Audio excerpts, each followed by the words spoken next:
आज हम आए हैं डोंगराले गांव में और यही वो एम्बुलेंस है जिसमें 3.5 साल बच्ची डोंगराले की यज्ञा जिसमें उसको बच्ची को लेकर गया था नासिक पीएम के लिए और वापस भी लाया गया था। यही हमारे इस एम्बुलेंस के ड्राइवर भरत पगारे साहब, जिन्होंने हमारे मालेगांव के जो आन बान शान दादाजी भूसे साहब मंत्री साहब, उनके कहने पे और ये दिन भर सुबह से लेकर शाम तक, जब तक बच्ची का वहाँ से डेड बॉडी नासिक से लेके नहीं निकले तब तक भाव कंटिन्यू दादाजी भूसे साहब इनके फोन के संपर्क में थे।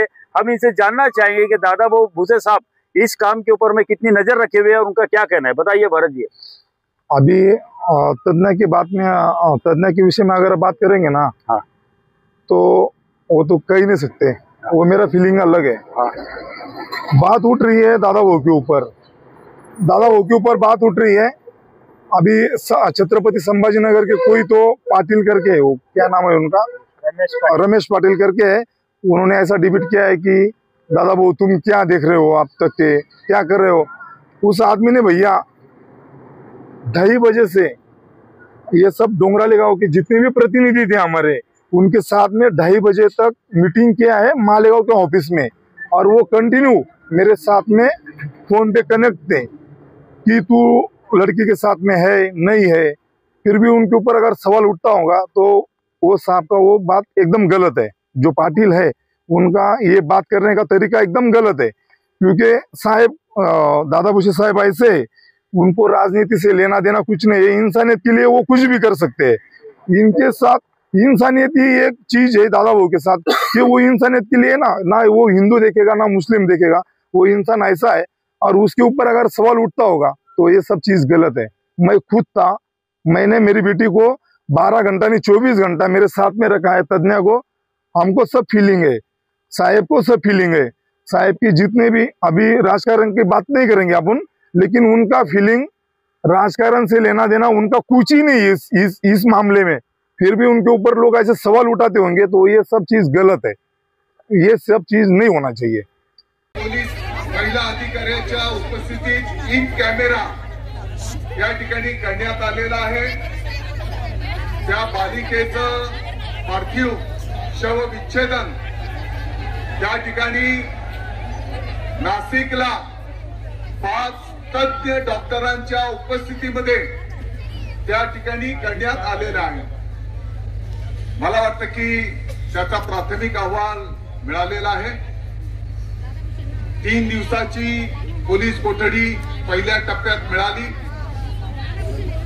या आरोपीला फाशीची शिक्षा झाली पाहिजे आणि म्हणून त्या बालिकेचे काका, त्या गावाचे ग्रामस्थ स्वतः माननीय मुख्यमंत्री महोदयांना भेटले, माननीय उपमुख्यमंत्री महोदयांना भेटले।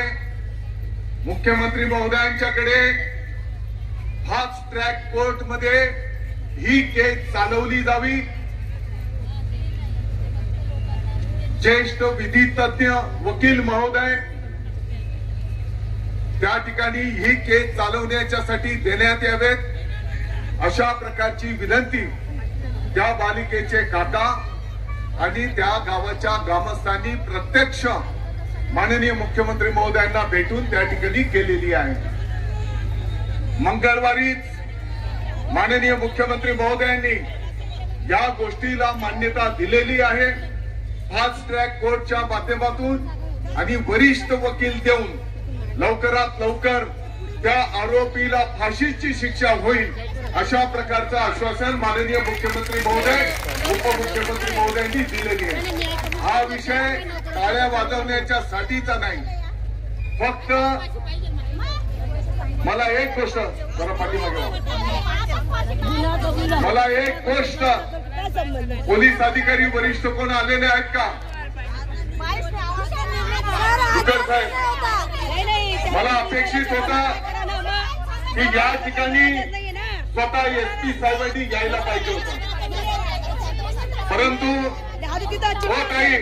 बरं शांत होता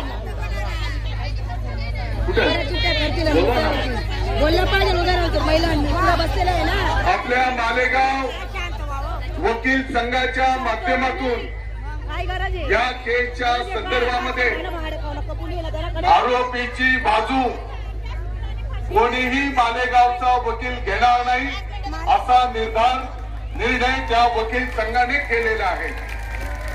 उलट त्या आरोपीला फाशीची शिक्षा झाली पाहिजे आणि म्हणून त्या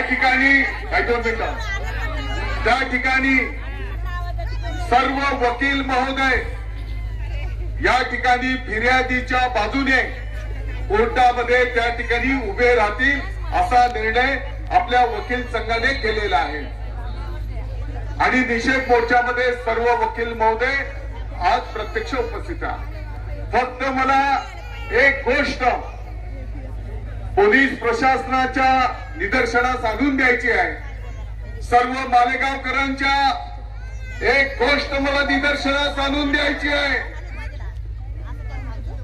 एवढ्या गंभीरतेने त्या बालिकेचा जीवनपट जर आपण बघितला, तिच्या जन्मापासून त्याच्या कुटुंबाची गोष्ट आणि ही घटना होण्याच्या 4 दिवस आधीचा त्या बालिकेचा जर व्हिडिओ ABCD शिकवताना त्या बालिकेचा हरवलेला फोटो आणि त्यानंतरचा त्या बालिकेचं ते काही दृश्य पाहून आलं, मला वाटतं की आपल्या प्रत्येकाची तळपायाची आग मस्तकाला भिडलेली आहे।